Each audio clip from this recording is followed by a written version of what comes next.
Halo teman bertumbuh, bertemu lagi bersama saya di sini dalam channel Teman Bertumbuh.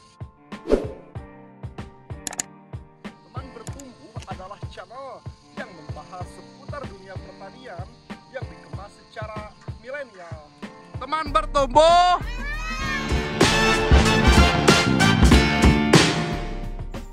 Teman, di dalam video ini channel Teman Bertumbuh akan menjelaskan cara pemupukan padi yang kedua atau pemupukan padi yang terakhir.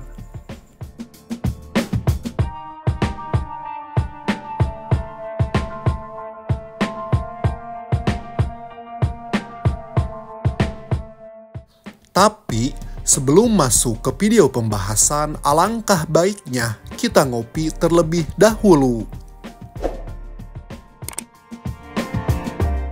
Sebagai salah satu komoditas utama pertanian, tanaman padi haruslah mendapatkan nutrisi yang cukup untuk menunjang tumbuh kembangnya. Penggunaan pupuk yang tepat tentu akan menjaga ketersediaan hara penting di tanah sehingga pertumbuhan dan perkembangan tanaman padi dapat lebih optimal. Teman, kendati penggunaan pupuk memang erat kaitannya dengan peningkatan hasil panen dan pertumbuhan tanaman padi. Namun, yang tidak kalah penting adalah cara pemberian pupuk yang tepat serta memperhatikan keseimbangan unsur haranya. Pemberian pupuk yang asal banyak belum tentu baik, mengingat kandungan pupuk yang hilang percuma karena menguap atau ikut larut dalam air tanpa dimanfaatkan oleh tanaman, malah akan jadi pemborosan atau bahkan merusak kesuburan tanah.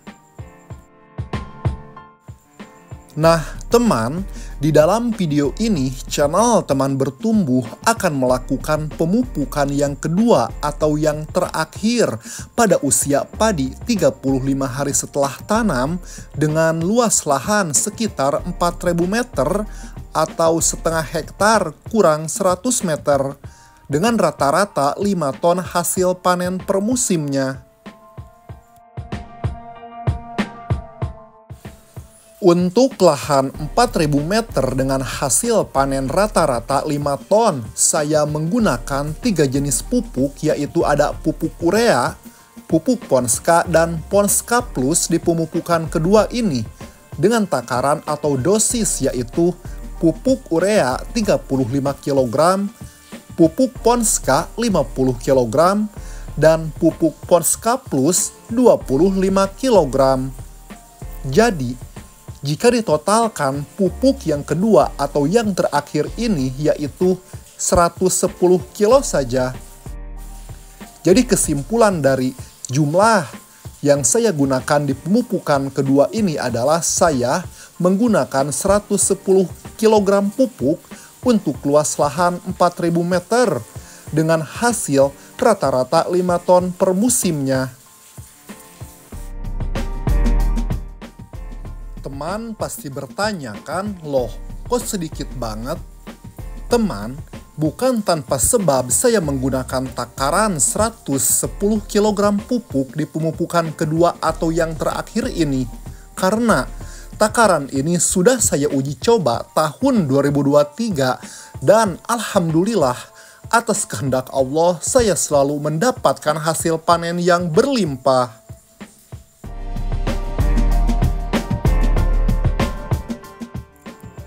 Teman, dosis pemberian pupuk haruslah tepat disesuaikan dengan kondisi di lapangan.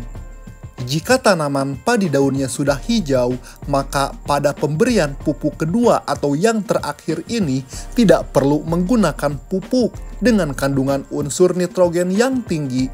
Contohnya urea. Jadi dikurangilah unsur nitrogennya.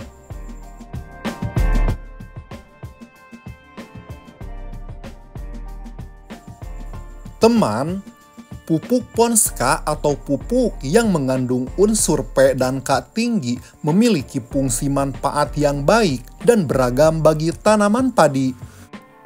Pupuk Ponska subsidi maupun pupuk Ponska Plus memiliki manfaat, yaitu dapat memacu pertumbuhan vegetatif dan generatif. Pupuk ini dapat menguatkan batang padi sehingga padi tidak mudah roboh atau rebah. Teman, pupuk Ponska memiliki kandungan fosfat dan kalium yang dapat memperlancar pembentukan gula dan pati, dapat memacu pertumbuhan akar tanaman. Pupuk Ponska juga dapat membantu tanaman padi menjadi sehat, tahan terhadap kekeringan, dan membantu memperbesar bulir padi.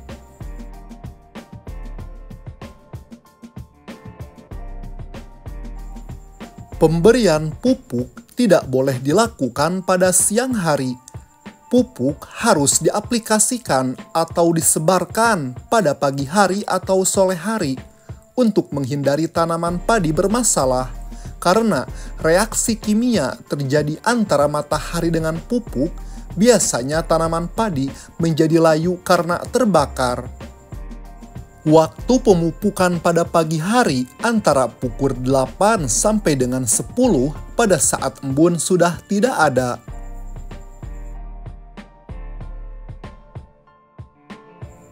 Pemberian pupuk pada lahan pertanian padi harus dilakukan dengan kondisi lahan nyemek.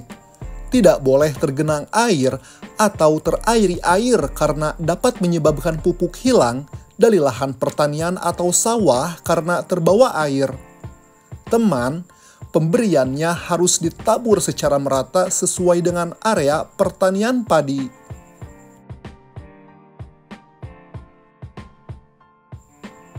Teman, selain menggunakan pupuk tabur, saya juga tidak pernah lupa untuk menggunakan pupuk spray atau nutrisi saat padi memasuki masa generatif ini. Contohnya, seperti pupuk semprot yang memiliki unsur kalium dan fosfat tinggi seperti MKP atau kalium cair. Biasanya saya semprotkan pupuk semprot ini ketika padi memasuki usia 45 hari setelah tanam dan 65 hari setelah tanam.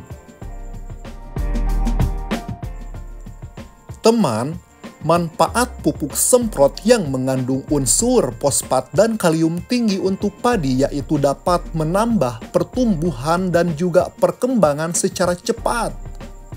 Kalium dan fosfat mempercepat perkembangan akar sehingga padi kokoh, tidak mudah rebah atau roboh, dan tentunya mempercepat sistem perkembangan bunga dan menjadikan bulir padi bernas.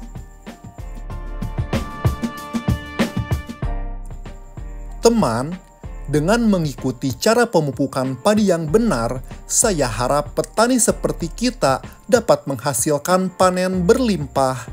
Padi yang sehat dan subur akan menghasilkan bulir yang besar dan berkualitas sehingga dapat memenuhi kebutuhan pangan manusia dan mendukung ketahanan pangan di berbagai daerah.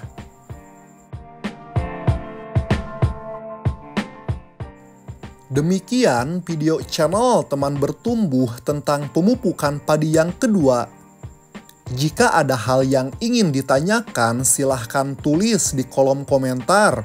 Apapun pertanyaan teman bertumbuh semua, saya pasti akan menjawabnya.